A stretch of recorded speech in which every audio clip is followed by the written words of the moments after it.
En la casa, el campo o el trabajo, los corrosivos cumplen una función. El trabajo que realizan es impresionante. Sin embargo, los riesgos que presentan para la salud son graves, ya que tienen el potencial de desfigurar, carcomer la piel o incluso provocar la muerte.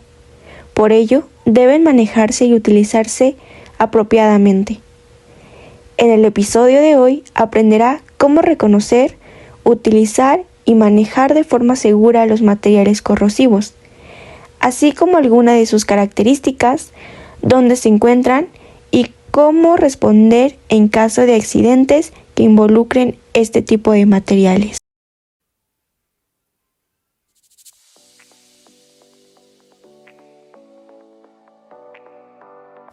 Identificación de corrosivos.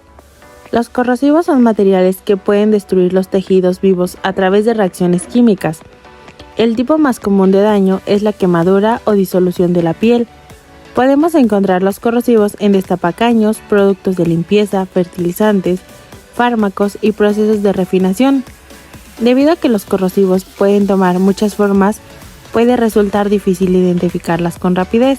Así que una manera de detectarlos es a través de las hojas de datos MSPS, las cuales proporcionan información importante sobre cada material que se maneja, cómo protegerse mientras los utilizamos y cómo manejar emergencias.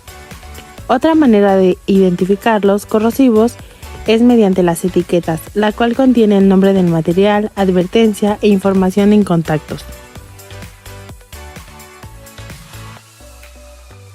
Generalmente, los corrosivos se clasifican según su naturaleza química, ya sean ácidos o bases. Esto puede determinarse midiendo su pH. Si es un ácido, oscila de 0, un ácido fuerte y muy corrosivo. A 6 oscila un ácido débil. Mientras tanto, las bases se clasifican de 8, la más débil, a 14, la más fuerte. Un pH de 7 significa que el químico es neutro. Otra forma de clasificarse es mediante su estado físico, donde encontramos 3 tipos de corrosivos. Sólidos, los cuales generalmente son bases en forma de polvo o en presentación granulosa. Líquidos, son aquellos que reaccionan más fácilmente. Esto reduce el tiempo de exposición para causar daño. Algunos de los más comunes son los compuestos limpiadores, solventes y productos con base de petróleo. Y finalmente, los gases. Estos pueden existir de manera natural o pueden ser vapores de corrosivos líquidos o sólidos. Un ejemplo de un gas corrosivo es el amoníaco.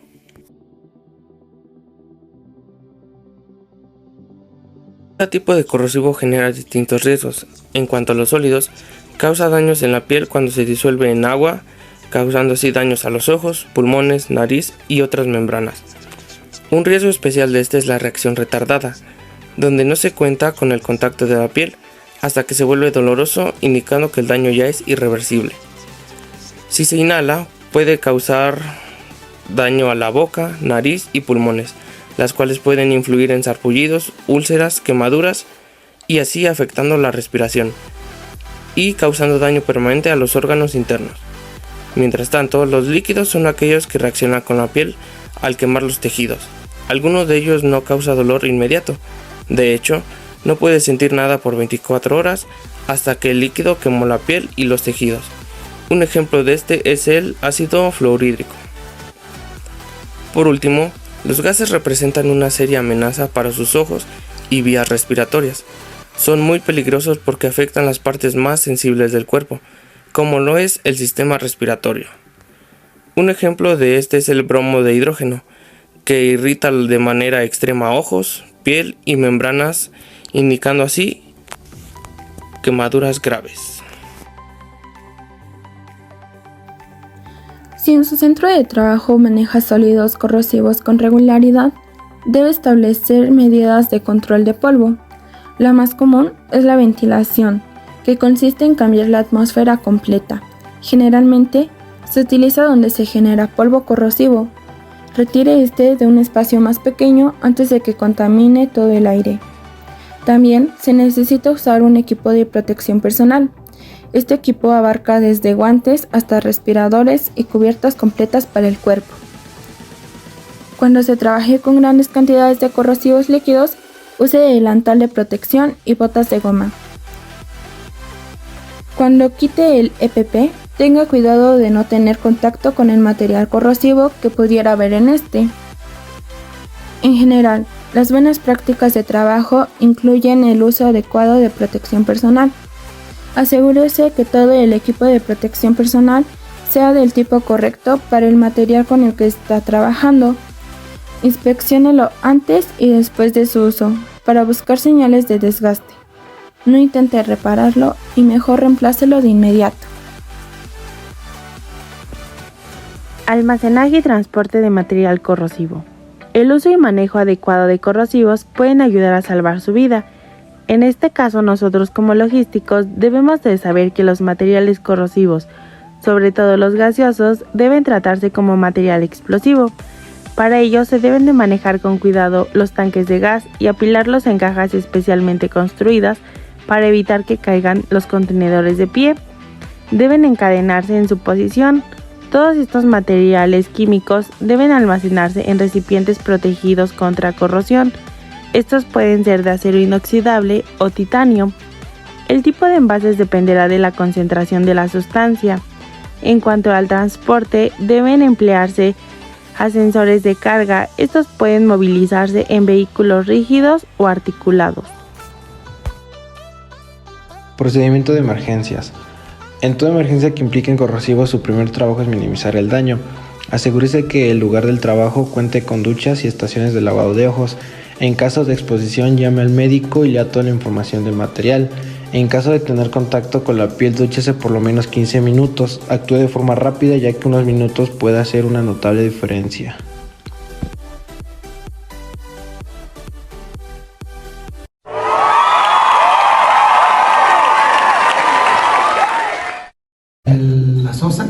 La sosa ustedes la conocen en casa, que es el removedor de cochambre. Esa es la sosa. El hidróxido de sodio, el hidróxido de potasio, el ácido sulfúrico. El ácido sulfúrico, igual, todos esos son materiales corrosivos. Estos son ácidos y estas son bases. Los dos son corrosivos.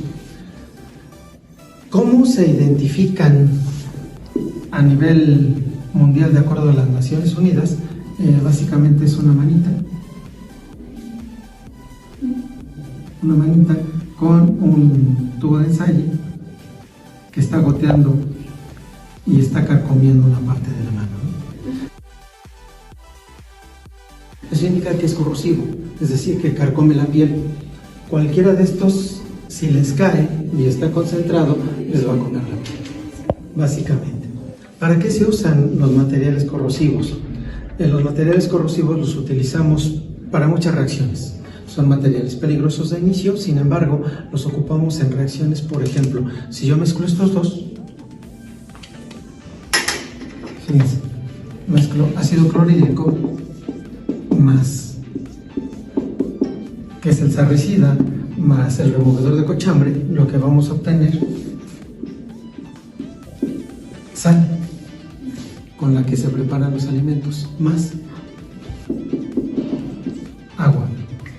Es decir, todos los materiales corrosivos normalmente se pueden ocupar para generar otro tipo de productos, otro tipo de materiales que pueden ser inclusive ya benéficos para el ser humano.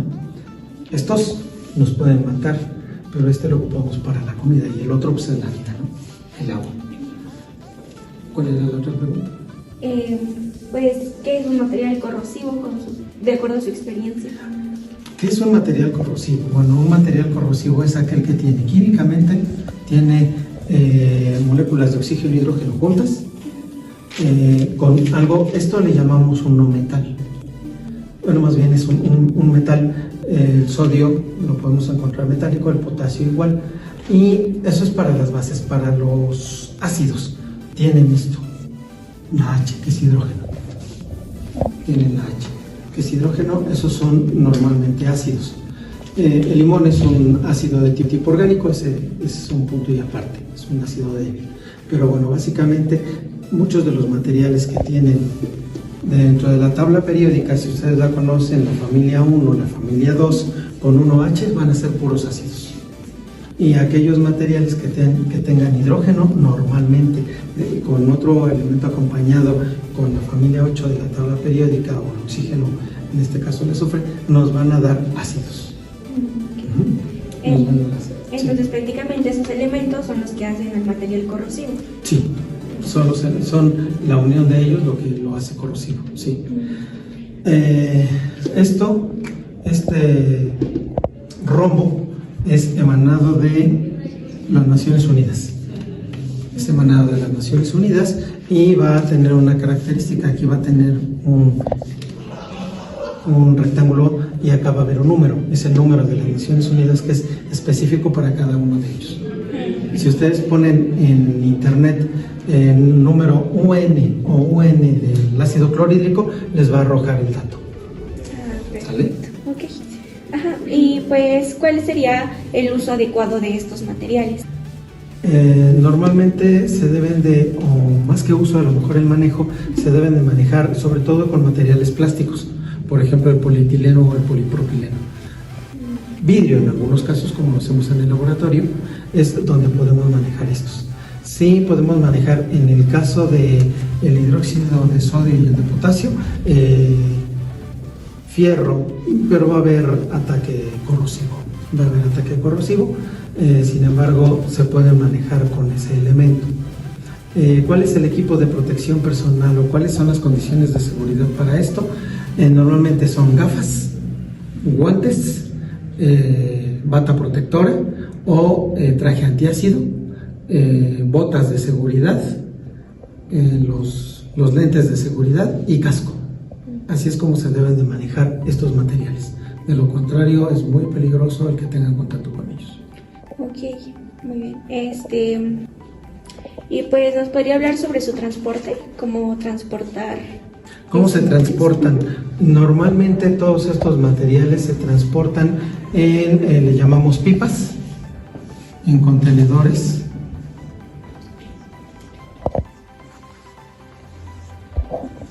Perdón si dibujo feo.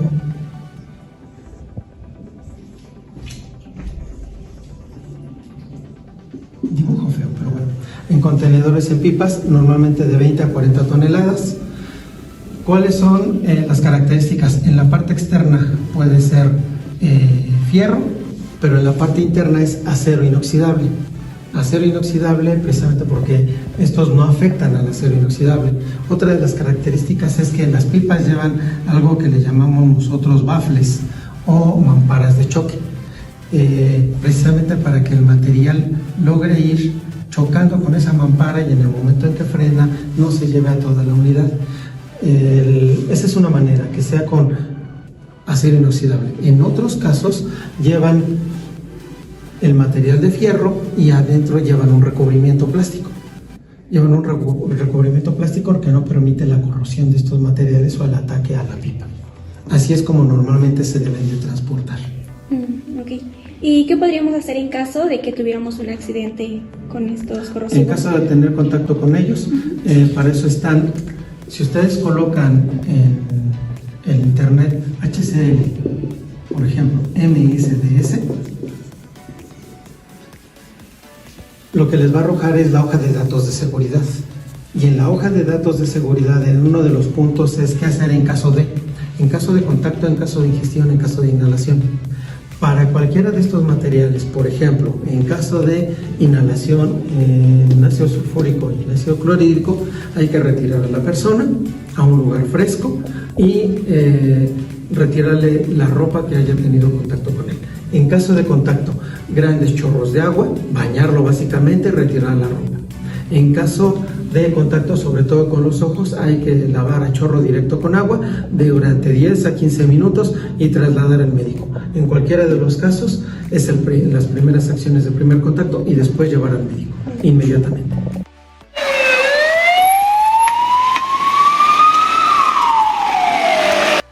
Ok, entonces las MCDS son las que se encuentran en las etiquetas de los materiales, o son como quien dice el archivo. Cada empresa tiene que tener su archivero con estos? Cada empresa está obligada a que en el transporte lleve la hoja de datos de seguridad de él o los materiales que se están trasladando. Es obligatorio.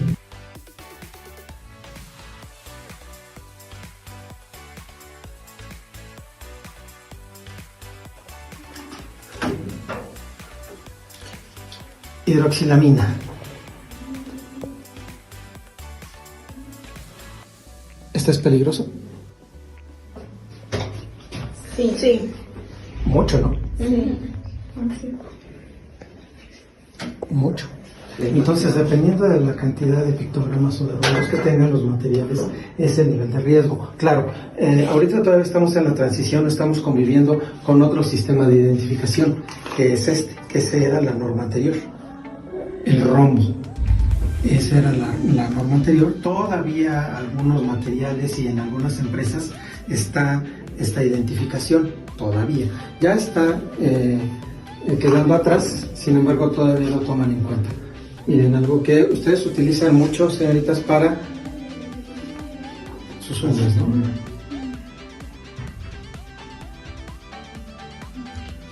Y a veces se quitan el barniz de las uñas cuando se va la luz y la ven a un lado.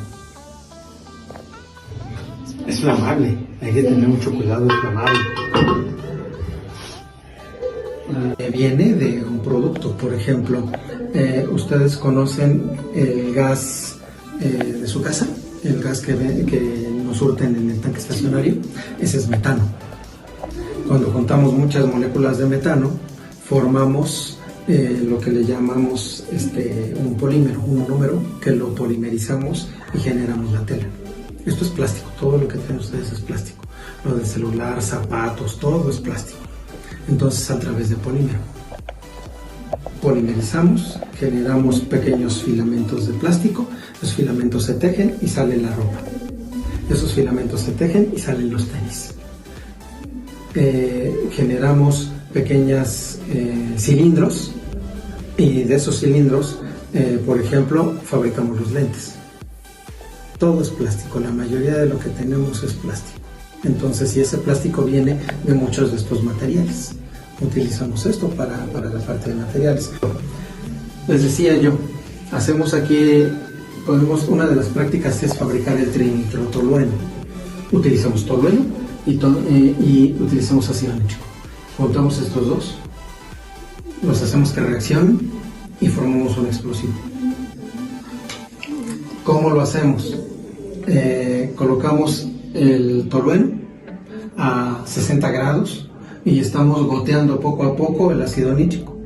Lo llevamos así durante 2 horas y aparte lo estamos enfriando, lo metemos en un recipiente con hielo para controlar la temperatura porque genera mucho calor y en el momento en que lo vamos controlando después de esas 2 horas ya está el trinitrotolueno.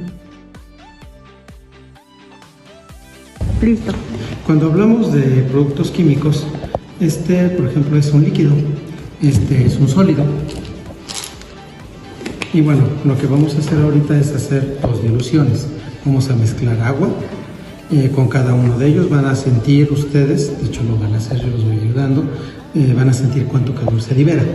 Y después, allá en un atrás que tenemos, con mucho cuidado, lo vamos a hacer que reaccione. Van a ser 2 líquidos y vemos qué es lo que se puede llegar a producir.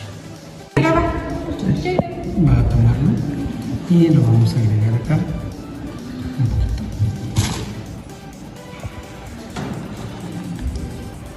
poquito. Sí, otro igual, otra cantidad igual, agreguelo y otra cantidad igual. Perfecto, ahí está. Observen qué es lo que está pasando. Levántalo y quítalo con mucho cuidado. Ándale. Se va disolviendo, ¿no? Ok, sígale. ¿Usted?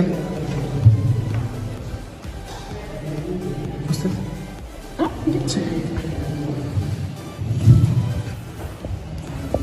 Bien. Vamos a tomar un poquito de acá y me acerca el otro material.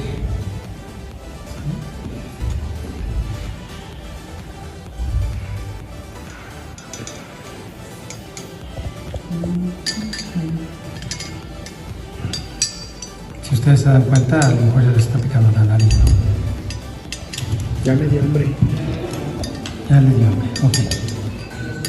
Nuevamente es el ácido que se le agrega al agua.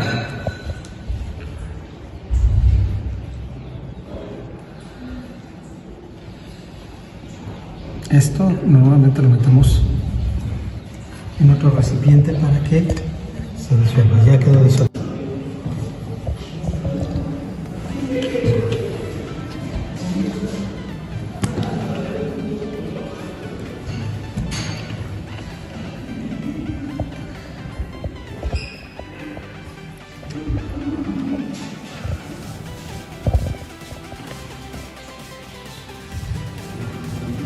Agréguele un poquito más, porque le falta un poquito. ¿A este? Sí, es. La misma cantidad. Sí.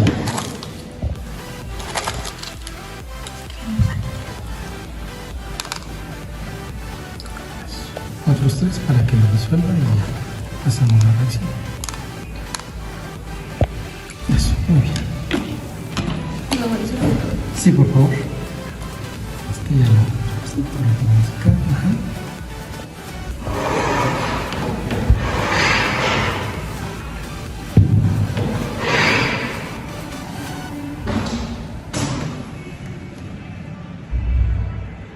Este es ácido clorhídrico y este es hidróxido de potasio. Lo que vamos a obtener es cloruro de potasio más agua. Cloruro de potasio más agua, que es una sal.